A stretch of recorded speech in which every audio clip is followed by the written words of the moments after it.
What is good, yo? Welcome back to the channel. It is Yo Lit checking in once again, and today, as you can see, that says 5w-30. Alright guys, so a little bit of backstory why I run 5w-30. Number one, it's Florida, so it doesn't get too cold here, and cold starts are not really an issue here. And also, another thing that why I use it is because this is BMW Long Life 01 rated. Now, if you go in your manual on the 330i, you will see the specifications that you can run for oil, and that being that you can run 0w-30 or even a 5w-30. But they also recommend certain specifications like which BMW Long Life it is. So it ranges from 01 to even 17 plus. But I like to run 01 because the new ones, the 17, are more catered to economy. But these protection is going to be all around better. I have an article that I'm going to put from FCP Euro in the bio below, so you guys can take a look at that and then do your own research.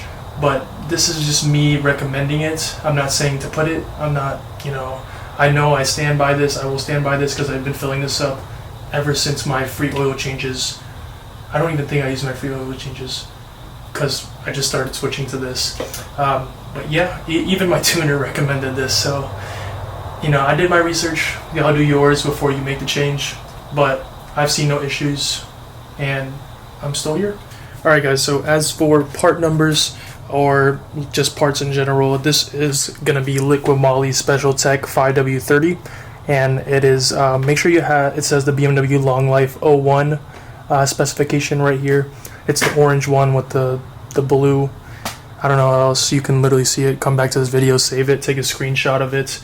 And then as for the actual oil filter, I have this man filter right here. This is the part number. It's going to be, there it is. It's going to be HU60141Z. This is for the 330i G20.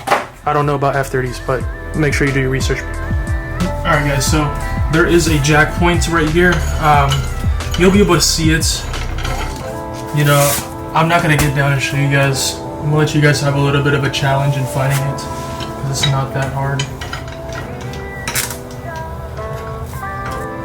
Alright, perfect. Jack.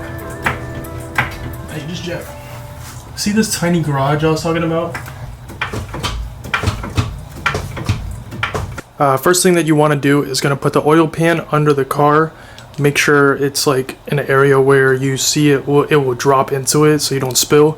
Also, you're going to be using this right here. This is a 17mm socket. So go ahead and get a 17mm. That's going to be for the one drain bolt at the bottom. There's only one, okay?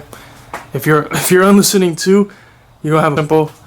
You basically want to just open that, kind of just leave it tilted a little bit so the pressure is not built up anymore, and then you're gonna basically crack this one as well. That's gonna require, look at my old dad's tool sets. This is crazy. This has been with me since my Lexus days, y'all. But you want to make sure that you get this as well. You need a 27mm socket, okay? This will loosen the oil filter housing. This is what it looks like. Not all of you guys are gonna have that that drain bolts. That's actually aftermarket drain bolt, and it's magnetic. I added that in the last video, but I'm gonna put that in the description below too, so you guys can cop it. But that's basically the area where you're gonna be. Some of you guys are gonna have like a little bit of a splash shield. It's kind of a twisting motion, but I don't have it because when I first got the car, it wasn't there. So I'm just going to go ahead and loosen it now with the 17mm sockets and put an oil pan under it and wish I don't spill. Break it. And then after you break it, I like the hand loosen it. Goated. Oh yeah. Saw that? Alright, so now it's filling up. Make sure it's not splashing anywhere. Like that. Oh god, why is it splashing? Okay. If you're like me and you have this drain bolts, it actually comes with crush washers as well, so you just replace those.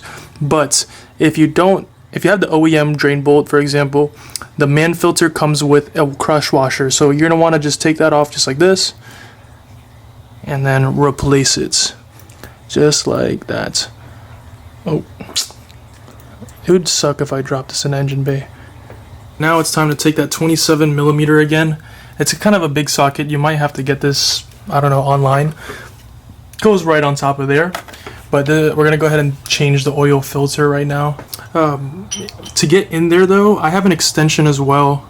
This just makes your life a lot easier because you're not gonna be able to fit just a wrench and a socket in there. So go ahead and get an extension. It'll make your life a lot easier.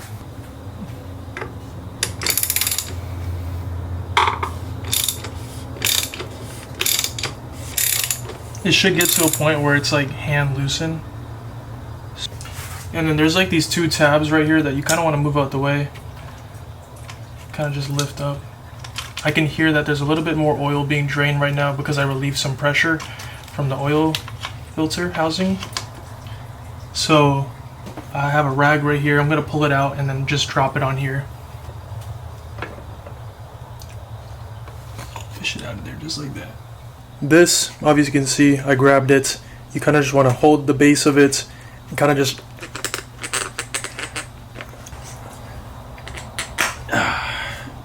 Alright, cool. Alright guys, so you want to take your new oil filter right here. Go ahead and take it out the box. Make sure it's in good condition. Make sure that you have an O-ring right here. And then, yeah, like I said, yo. It comes with a new O-ring for the actual cap of the oil filter housing, and then it comes with this copper washer as well. Pray that it goes all the way on. Just like that. And that is on. As you can see. Yeah, that's on. Another thing that you need to do is take out that old O-ring right here. I'd like to get a small little flat head. Kind of just get it up. You can also use your hands too, but this is just an easier way.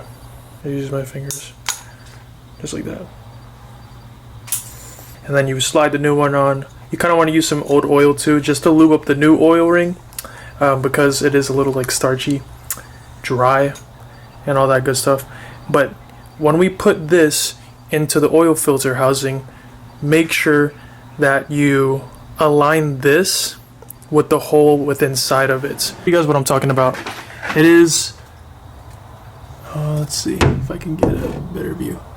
That hole right there. So there's two holes. The one above it is the one that you want to make sure that it goes into. I do like to use a flashlight too, just so I can see where I'm moving. Alright, there you go.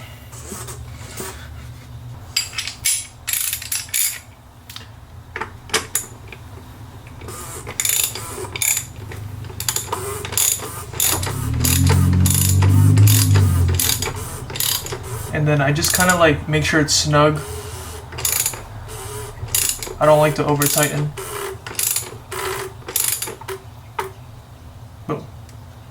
Snug. Make sure that it's sealed all around. I like to feel around it. And good.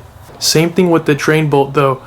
I kind of just snug it up. I don't really do the torque specs because whatever is hand tight is hand tight.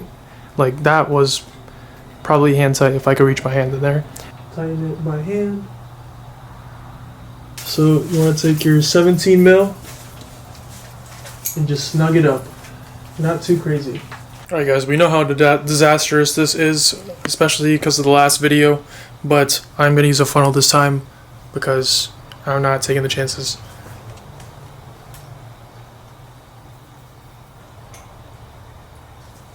Look at that. No spills, y'all. You got steady hands hitting. It's not even steady hands. It's the actual container, like the Castrol one. The reason why I used Castrol in the last video was because I didn't have this oil at the time, so I just kind of went to a 5w-30 BMW long life Castrol. But I'm not a fan of their formulation. Team Liquid Moly, people.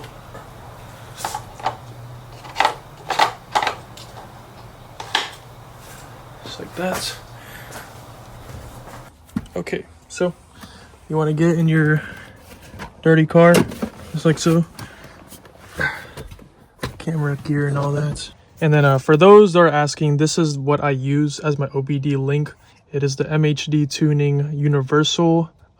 This is the eNet adapter, and it kind of just goes under here. If I can find it. There you go. Kind of just push it in. Orange light pops on, then you connect to Wi-Fi.